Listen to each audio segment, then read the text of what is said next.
परवेज ने हमारे नबी अलैहिस्सलाम का खत फाड़ा। कहां है परवेज, कहां है कैसरो किसरा, कहां है हरमस,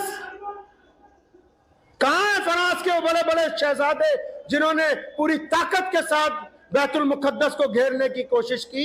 अल्लाह तबारक व तआला के कुरान का निज़ाम है, कुरान पाक अपने अंदाज से कायम किया गया, ऐसी किताब दुनिया में नहीं है। कुरान मरीजों के लिए शिफा है, कुरान नाउम्मीद लोगों के लिए उम्मीद की किरण है, कुरान बुज़दिल लोगों के लिए हिम्मत का पैगाम है, कुरान नफरत के दरमियान मोहब्बत को पैदा करता है। तो कुरान पाक की जब कहीं बेअदबी होती है तो फिर वहां पर कुरान पाक को मानने वालों की बुनियाद रख दी जाती है, कुरान पाक की तालीम के आम का फैसला कर दिया जाता है। ये अल्लाह तबारक व तआला ने दुनिया को बारहा दिखाया, एक बार नहीं। इसमें कोई मुसलमानों का कमाल नहीं है, ना मुसलमानों की तादाद का। अल्लाह ने खुद फरमाया कि मैंने इसकी हिफाजत का जिम्मा लिया है।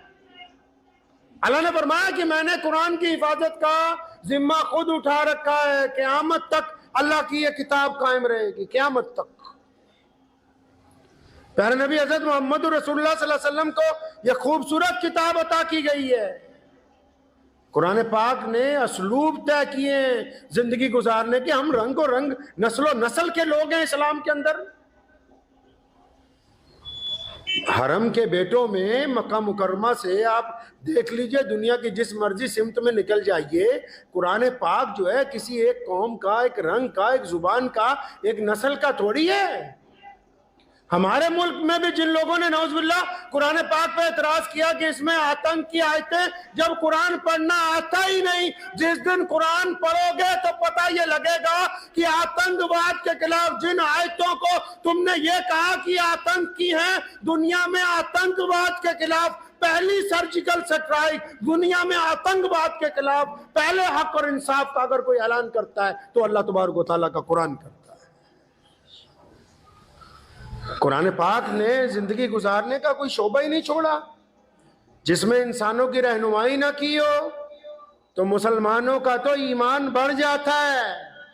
दुनिया में पहले दस्तूर था ना, धमकी देते थे, लोग डर जाते थे। कुरान ने इसको बदल दिया, अब धमकी देते तो ईमान बढ़ जाता है, हिम्मत आती है कि अच्छा कुरान तो बड़ी अजमत वाला है। आज भी दुश्मन इसका एतराफ कर रहा है, आज भी इस बात को मान रहा है कि दुनिया में अगर कोई आला तरीन किताब है तो अल्लाह तबारक व तआला का कुरान है। कभी स्वीडन में, कभी फ्रांस में, कभी फ्लोरिडा में। इसका मतलब दुनिया का जो ताकतवर तरीन हुक्मरान आज भी है, जो दुनिया में अपने आप को दादा कहते हैं, अमेरिका, उनको भी अगर किसी बात से तशवीश है तो अल्लाह तबारक व तआला के कुरान पाक से है। और एक हमने इस ऐसी किताब को जिससे दुश्मन को डर लगता है, एक ऐसी किताब को जिससे नफरत फैलाने वालों को डर लगता है, एक ऐसी किताब जिस पे जुल्म करने वालों को डर लगता है, एक ऐसी किताब जिसने ज़िंदगी गुजारने का सलीका दिया हो, जिसने माँ बाप का एहतराम, मियाँ बीवी की बातें, जिसने नमाज पढ़ने का तरीका, जिसने कारोबार करने की अदाएं, जिसने मोहब्बत का इजहार, जिसने कोई ऐसा शोभा नहीं छोड़ा जो हमें बताया ना हो। तो हमने भी एक जुल्म किया, खासकर जो भारत के मुसलमान हैं, इन्होंने ऐसा जुल्म किया अपने साथ, अपने पैर पे ऐसी कुल्हाड़ी मारी कि दो काम जो हैं सबसे ख़राब काम जो इन्होंने किए, एक पहला कुरान पाक को बंद करके नाजरा पढ़ना शुरू किया। अब नाजरा पढ़ना कोई गुनाह तो नहीं है, लेकिन बिना तर्जुमे के पढ़ना गुनाह है। मतलब समझ ही नहीं। और कहते बस बंद कर दो, जो बुढ़ा मर जूगा फिर कुरान पढ़ावांगे। तो जी बस 500 रुपये मौलवी साहब को देंगे, कुरान पढ़ दो, हमारे अब्बा का इंतकाल हो गया। आप कभी किसी मदरसे में पढ़े? नहीं पढ़े तो चले जाओ, 10 दिन पढ़ लो। जो छोटे छोटे बच्चे होते हैं ना, उनको कहते हैं फलां के घर कुरान खानी है, वहाँ चलो दावत है। अब अगला कहता है 2-2 4-4 सफे इकट्ठी पट्टी जाओ, इतना केड़ा चौधरी साहब देखना आ रहे कुरान कितना पढ़िया कितना नहीं पढ़िया। इन्होंने बेहतरीन अल्लाह की किताब, जिसने इन्हें सलीका देना था ज़िंदगी गुजारने का, कुरान पाक ने छोटी छोटी बातों का जिक्र किया है। कुरान पाक ने नमाज की वजह तस्मिया बयान की। कुरान पाक ने यहाँ तक कहा किन लोगों से गुफ्तगू करनी है, किन से नहीं करनी। कुरान पाक ने ये कहा कि यतीमों के साथ मामला कैसे करना है। कुरान पाक ने ये बताया कि जालिमों के साथ किस तरह गुफ्तगू करेंगे। कुरान पाक ने कहा कि सड़क पर चलना कैसे, व्यापार कैसे करना है, भाइयों बहनों के साथ मामलात कैसे होने, माल की तकसीम किस अंदाज से की जानी है,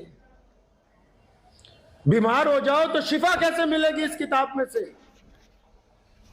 साइंसदान बनना है तो कौन सी आयतें हैं कुरान पाक की जो दुनिया के रमूज खोलती हैं। रसूलुल्लाह कभी समुंदर की तरफ एक कदम नहीं बढ़े और तहतुस सरा का जिक्र, तहतुस सरा का, समुंदर के नीचे 7वीं तह का जिक्र कुरान पाक ने किया है।